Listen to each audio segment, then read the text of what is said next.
Assalamualaikum warahmatullahi wabarakatuh. Kami dari Himpunan Mahasiswa Teknik Elektro, Fakultas Teknologi Industri Universitas Islam Indonesia. Di sini kita bersama anggota Dewan Perwakilan Mahasiswa dari Komisi 1 dan juga Kepala Bidang Pengembangan Sumber Daya Mahasiswa, Lembaga Eksekutif Mahasiswa, Fakultas Teknologi Universitas Islam Indonesia. Baik, mungkin dari narasumber sekalian mungkin bisa diperkenalkan dulu, mungkin boleh dari saudara DPM, silakan. Ya, oke. Selamat sore teman-teman. Perkenalkan, nama aku Muhammad Maftunasin atau bisa dipanggil Aap.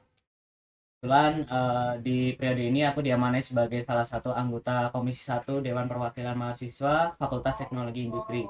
Dan kebetulan juga saya adalah mahasiswa Teknik Elektro angkatan 2019. Oke, baik. Selanjutnya, perkenalkan, namaku Muhammad Andika Fatur Rahman. Di sini saya alhamdulillah diamanai sebagai Kepala Bidang Pengembangan Sumber Daya Mahasiswa. Itu biasa teman-teman tahu, PSDM. Kebetulan saya sendiri dari Teknik Elektro Angkatan 2019. Oke baik, mungkin, langsung aja ya, boleh dijelasin nggak, apa sih peran mahasiswa secara umum dan juga perbedaan siswa dan mahasiswa? Dari aku dulu nih, Di. Oke. Ya, aku jelasin ya. Di sini aku bakal jelasin terkait apa sih bedanya antara mahasiswa dan siswa itu. Kalau dari aku sendiri, aku memaknai perbedaannya tuh dari makna kata dulu. Di mana antara mahasiswa dan siswa itu ada perbedaan makna kata ataupun kata di situ terkait maha. Dimana kalau misalkan kita balikan gitu ya dalam KBBI, maha itu adalah yang maha besar atau yang paling besar. Jadi kalau misalkan kita ikuti gitu ya pendidikan di Indonesia, itu kita mengikuti pendidikan dari SD, SMP, SMA, lalu kita mengikuti lanjutan belajar atau di perguruan tinggi gitu. Makanya disebutnya mahasiswa, bukan siswa lagi. Dan juga perbedaan antara mahasiswa dan siswa ini ada pada pola pikir dan juga kebiasaan dari mahasiswa itu sendiri. Di mana pola pikir seorang mahasiswa itu dituntut untuk lebih mandiri dan juga terbuka dan juga bebas dalam mengutarakan pendapat, berpikir kayak gitu ya. Kalau misalkan kita meninjaunya dari siswa, itu dia tuh lebih tersistematis di mana dia tuh mengikuti dari kurikulum yang ada dan selalu disuapin oleh si gurunya dalam melaksanakan pembelajaran. Tapi kalau mahasiswa itu berbeda, di mana kita selalu dituntut untuk lebih mandiri. Kita kalau misalkan sama dosen itu nggak selalu disuapin gitu terkait pembelajaran, tapi kita lebih dituntut untuk belajar sendiri kalau misalkan kita ingin mendalami suatu materi kayak gitu. Karena biasanya kalau misalkan di perkuliahan itu kita kadang-kadang selalu diberikan kejutan gitu. Misalkan di sebelum pembelajaran kita dikasih kuis.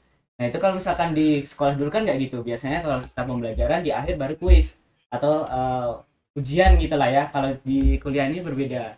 Jadinya kita lebih dituntut untuk lebih berpikir lebih kritis gitu karena emang kebiasaan dalam perkuliahan ini berbeda gitu loh. Dimana guru dan dosen itu berbeda dalam melakukan pembelajaran. Mungkin bisa dilanjutkan lagi. Oke. Kemudian tadi kan pertanyaannya ada peran dan fungsi mahasiswa. Peran dan fungsi mahasiswa sendiri itu ada 5, teman-teman. Yang pertama itu ada agent of change, ada moral force, terus ada guardian of value, iron stock, dan yang terakhir adalah social control. Agent of change sendiri adalah gimana sih kita sebagai mahasiswa mengimplementasikan ilmu kita, ilmu yang kita peroleh dari pembelajaran kita, akademis atau non akademis, yang bermanfaat bagi masyarakat sekitar. Kemudian ada guardian of value. Di sini di mana kita sebagai mahasiswa itu menjaga nilai-nilai baik yang ada seperti kejujuran, keadilan, gotong royong, dan lain sebagainya.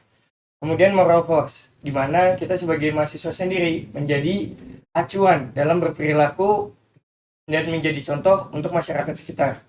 Dan selanjutnya itu ada iron stock, di mana di sini kita sebagai generasi penerus bangsa, generasi penerus yang membuat perubahan-perubahan yang ada di masyarakat. Kemudian yang terakhir adalah social control. Di sini kita sebagai mahasiswa, di mana kita mewakili masyarakat, di mana mewakili pikiran kritis mereka, saran mereka, atau solusi yang kita berikan kepada masyarakat itu sendiri. Baik, selanjutnya bisa jelasin nggak sih, apa sih itu pengertian LEM, DPM, dan juga kelembagaan? Ya, oke, aku jelasin dulu ya berarti ya terkait kelembagaan yang ada di kampus dan juga kalau misalkan aku kan ranahnya di DPM nih, jadi nanti aku bakal jelasin terkait DPM-nya. Oke, aku jelasin dulu deh kelembagaan di kampus. Jadi di UI ini agak unik ya, Pertanyaan.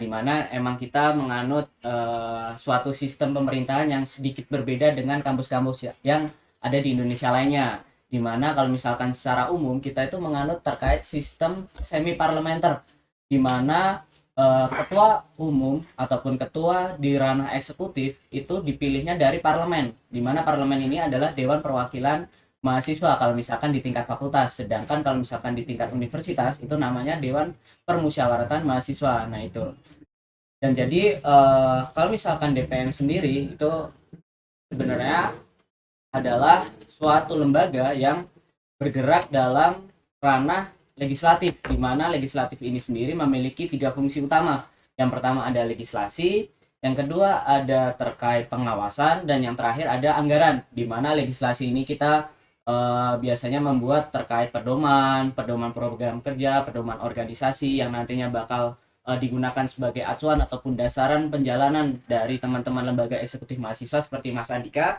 ataupun teman-teman himpunan gitu. Jadi di ranah eksekutif itu ada 2 ya.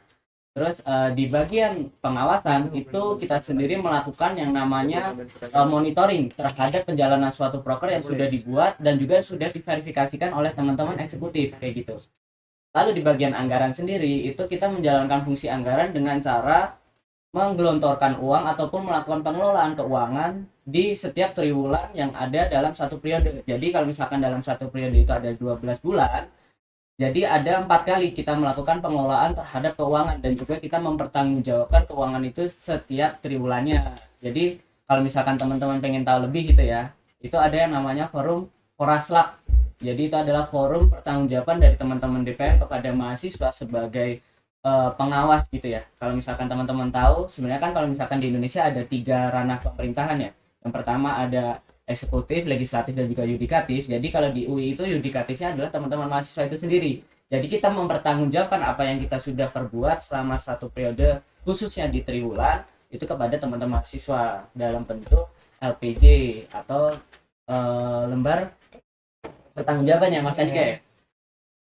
Oke, mungkin untuk eksekutifnya bisa dijelasin sama Mas Andika.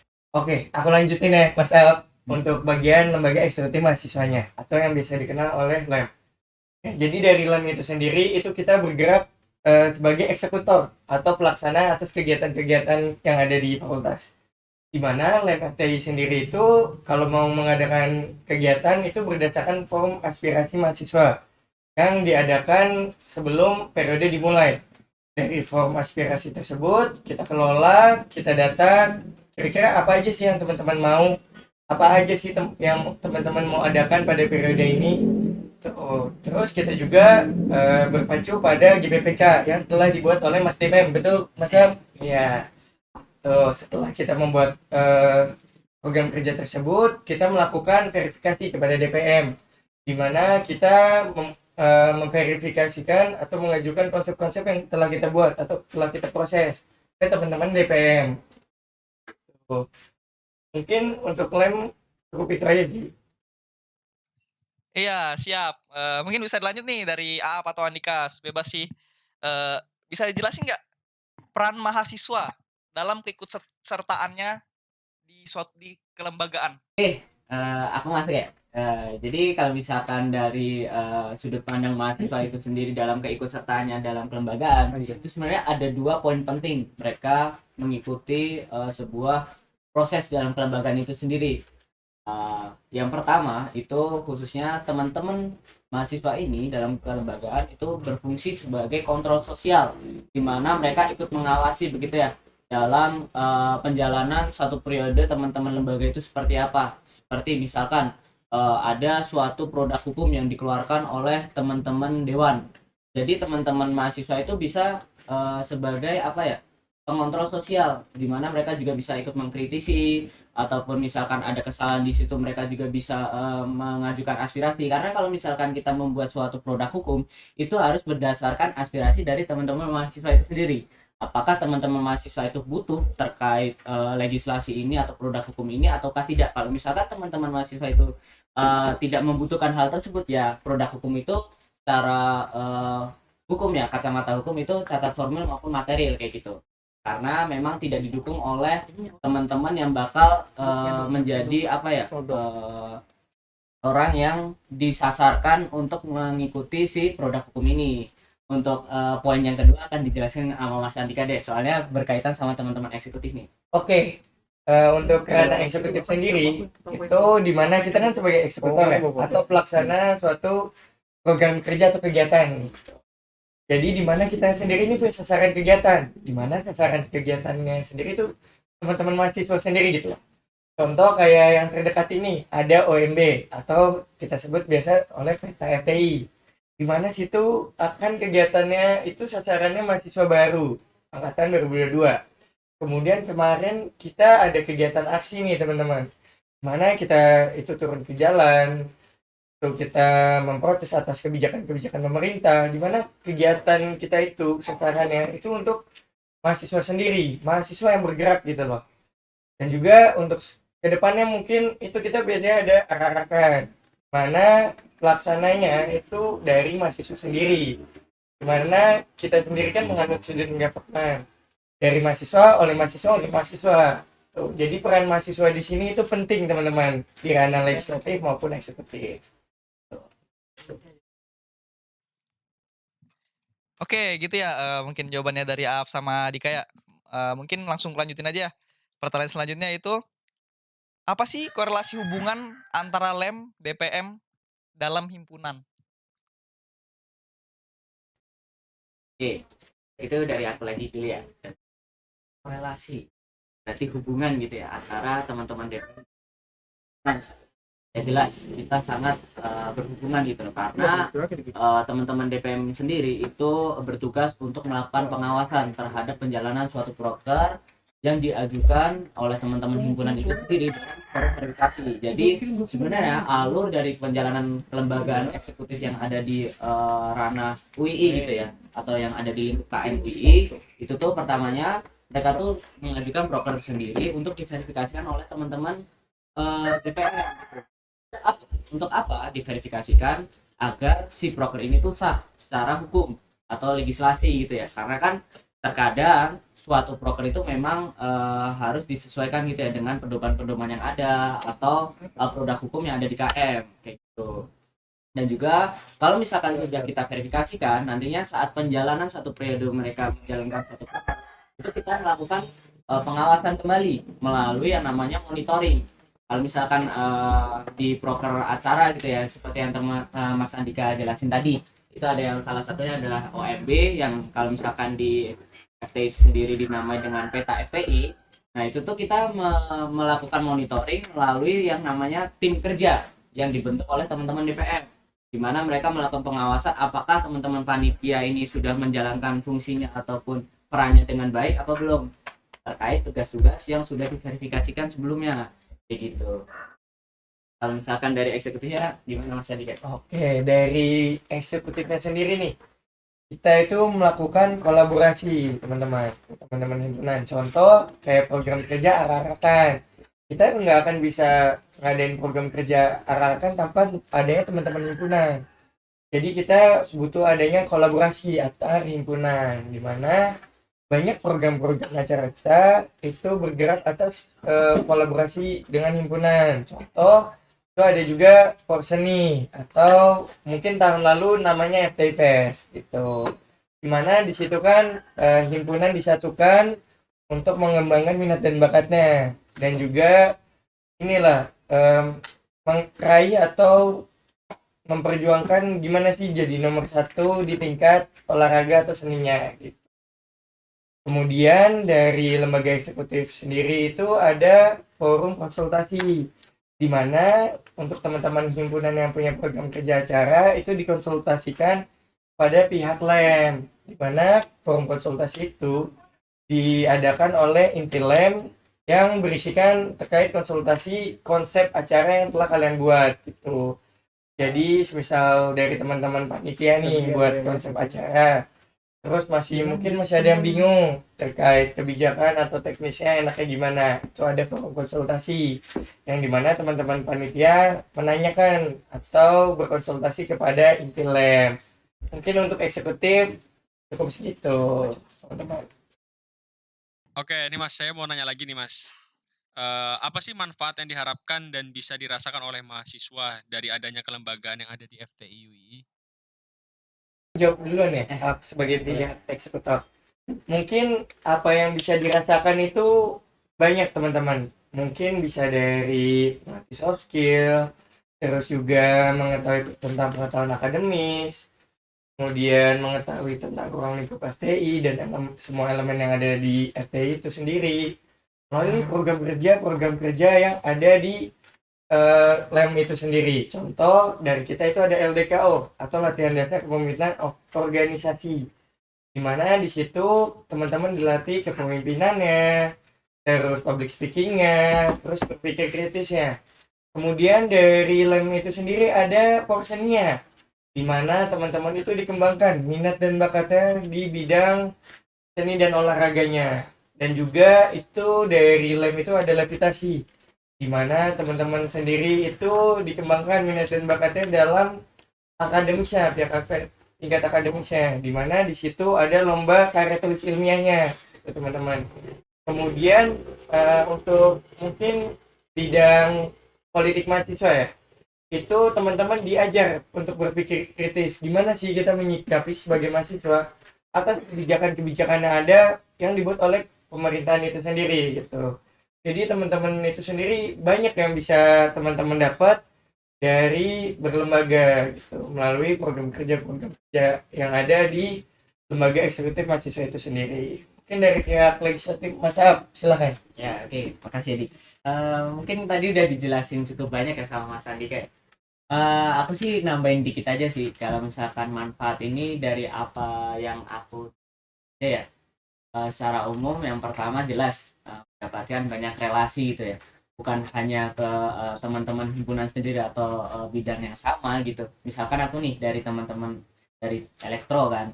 Aku nggak cuman mengenal dari elektro itu sendiri karena aku juga bisa mengenal dari teman-teman 4 himpunan yang lain atau jurusan-jurusan yang lain ada di FTI. Bahkan nggak cuma dari FTI itu sendiri yang bisa aku kenal selama aku mengikuti kelembagaan yang ada di KM gitu ya, di KM UI, dimana aku juga bisa mengenal dari teman-teman yang ada di universitas kan banyak tuh berasalnya beragam lah, mereka dari fakultas hukum, fakultas bisnis ekonomika kayak gitu, dan juga dari teman-teman fakultas-fakultas lainnya.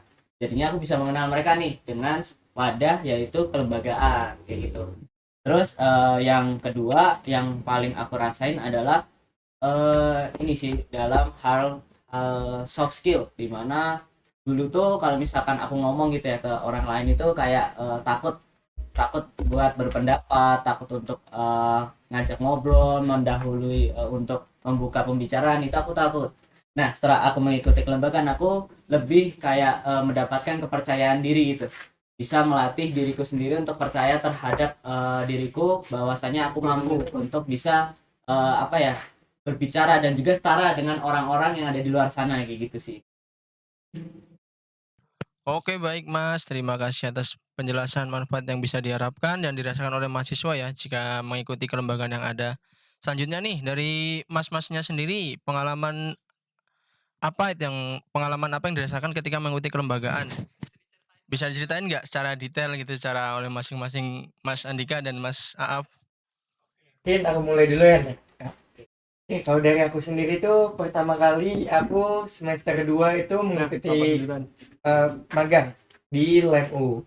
Dimana di situ aku belajar gimana sih lembaga itu berjalan, terus gimana sih teman-teman fungsionaris melaksanakan program kerja. Di situ aku mengamati dan belajar gimana teman-teman lembaga eksekutif ini menjalankan tuh peran dan fungsinya. Kemudian selanjutnya aku menjadi fungsionaris di bidang PSDM LEM FTWI.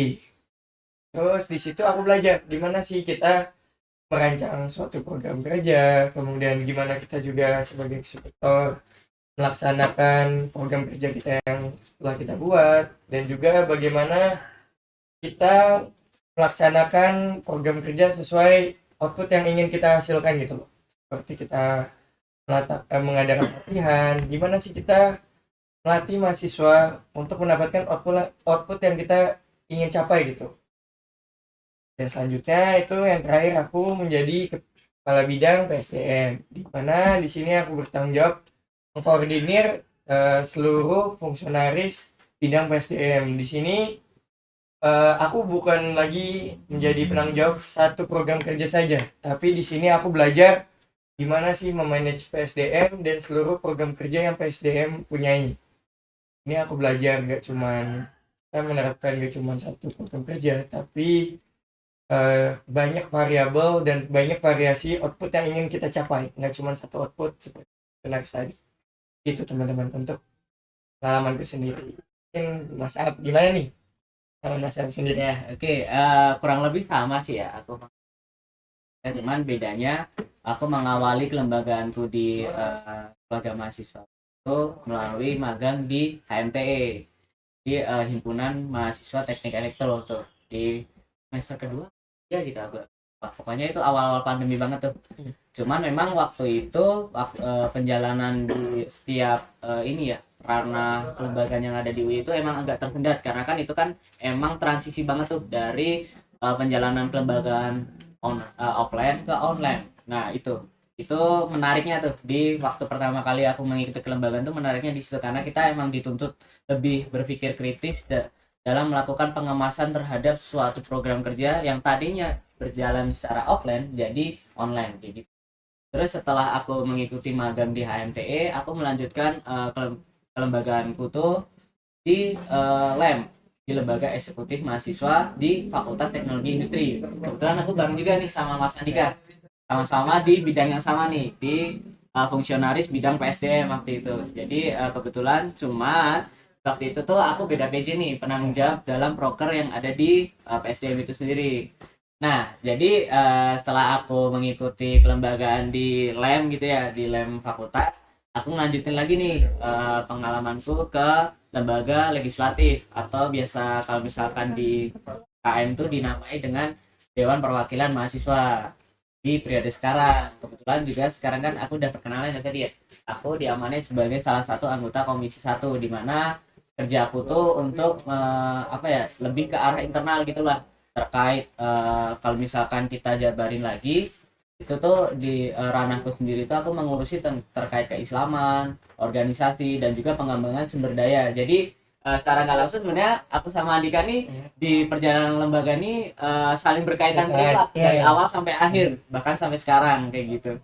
Terus kalau misalkan aku sendiri sekarang lebih lagi belajar untuk membuat suatu produk hukum. Jadi di DPMF sendiri itu lagi ada yang namanya program legislasi. Jadi aku sendiri diamanai sebagai PJ di situ. Jadi lagi mencoba untuk merumuskan PDPMF. Iya, oke, siap. Mungkin pertanyaan selanjutnya ya. Apa sih pendapat kalian, pendapat Aaf dan juga pendapat Dika dari pentingnya ikut suatu organisasi atau KM di FTI UII? Oke, aku duluan kali ya Mas Ab dari pihak eksekutif. Dari pihak LEM sendiri mungkin sudut pandangnya teman-teman tuh bisa melatih soft skill teman-teman yang ingin punyai gitu. Karena di dunia ini nggak cuma hard skill doang yang dibutuhkan, tapi soft skill juga dibutuhkan. Dimana soft skill itu sendiri kan nggak didapetin dari kuliah aja gitu loh teman-teman. Soft skill itu sendiri didapatkan dari melalui mengikuti organisasi. Dan di dalam organisasi itu teman-teman bisa mendapatkan banyak pelatihan serta mengikuti kegiatan-kegiatan yang ada untuk mendapatkan soft skill tersebut. Tuh, mungkin dari Mas Ab gimana nih? Oke, aku lanjutin ya. Aku sih tadi setuju sih sama apa yang diutarain sama Kak. Dimana emang dalam mengikuti kelembagaan ini teman-teman bahkan bisa mengembangkan soft skill gitu ya, mana emang sangat berguna tuh untuk nantinya teman-teman terjun ke masyarakat ataupun ke dunia kerja nantinya. Tapi kalau dari sudut pandangku sendiri ya, ini aku kasih tahu fact aja nih, aku juga baru tahu terkait hal ini, dimana si kelembagaan ini itu sangat berpengaruh terhadap akreditasi suatu perguruan tinggi, dimana dari Ban PT gitu ya selaku akreditator apa sih bahasanya itulah. Nah itu dia tuh juga salah satu indikator memberikan akreditasi terhadap suatu perguruan tinggi atau suatu jurusan itu melihat dari keaktifan dari teman-teman mahasiswa itu sendiri dalam melakukan kelembagaan kayak gitulah. Jadi kalau misalkan keaktifan ini sangat baik dari mahasiswa itu sendiri, makanya si perguruan tinggi ini bakal bisa mendapatkan akreditasi yang baik karena memang dipercaya gitu ya dari perguruan tinggi ini sangat mendukung dalam aktivitas mahasiswa dalam non akademis maupun akademisnya. Oke. Oh iya siap. Mungkin kita lanjut ke yang terakhir ya. Mungkin bisa kasih tahu nggak apa sih pesan kesan yang kalian dapatkan setelah mengikuti DPM dan LEM dan juga untuk mahasiswa. Mungkin aku dulu kali ya Mas Ab. Oke, untuk kesannya sendiri itu dari aku mengikuti LEM itu aku belajar banyak banget sih. Mungkin dari pertama aku belajar bagaimana memanajemen waktu, yang kedua bagaimana berpola pikir kritis, terus bagaimana kita sebagai mahasiswa menyampaikan aspirasi kita, terus bagaimana kita memimpin suatu kegiatan atau acara, terus kita sebagai mahasiswa bagaimana sih kita public speaking di depan umum gitu. Banyak banget ilmu atau informasi yang aku dapetin dari LEM ini. Mungkin dari Mas Ar sendiri gimana?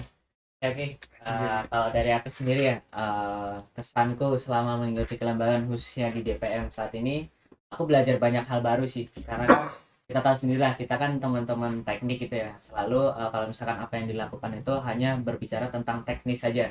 Tapi di sini aku lebih belajar terkait gimana sih mengkonsepkan sesuatu, terus berpola pikir lebih terbuka. Karena kan kalau misalkan jadi DPM itu kita harus bisa menaungi lah dari 5 himpunan dan satu lembaga eksekutif mahasiswa fakultas gitu. Jadi kita harus juga bisa berpikir lebih terbuka dengan teman-teman HMJ yang ada ataupun teman-teman lembaga eksekutif mahasiswa fakultas kayak gitu. Jadi aku lebih belajar ini sih untuk menurunkan egoku sendiri dan juga gimana sih cara berforum yang baik, terus ngobrol dengan orang-orang baru, membuka obrolan dengan orang baru, ataupun juga memaintain gitulah terkait hubungan baik dengan teman-teman yang ada di fakultas teknologi industri kayak gitu.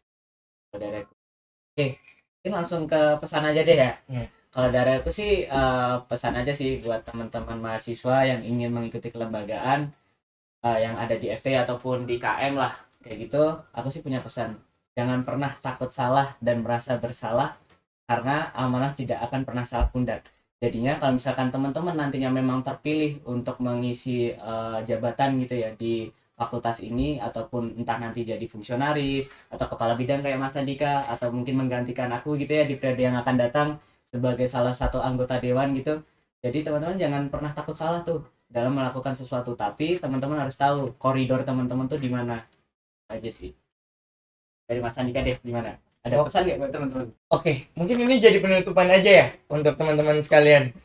Mungkin dari aku nggak beda jauh sih dari Mas Aap bilang. Kalau dari aku, mungkin kalau teman-teman ikut organisasi itu, apabila teman-teman melakukan kesalahan, baiki. Jika kalah, bangkit, dan berusaha menjadi yang terbaik. Dimana teman-teman sendiri ini jangan takut untuk salah jika mengikuti organisasi. Misalnya teman-teman itu salah, lakukanlah evaluasi atau perbaikan diri. Mana teman-teman itu nggak menyalahkan diri terus lah, tapi bergerak terus ke depan. Kemudian jika kalah bangkit, mana teman-teman sendiri itu pantang menyerah atas lika-liku atau dinamika yang ada, gitu teman. Kemudian dan lakukanlah menjadi yang terbaik. Dimana teman-teman sendiri ini melakukan kegiatannya secara totalitas, maksimal dan juga menjadi yang versi terbaik dari diri kita sebelumnya, gitu teman-teman.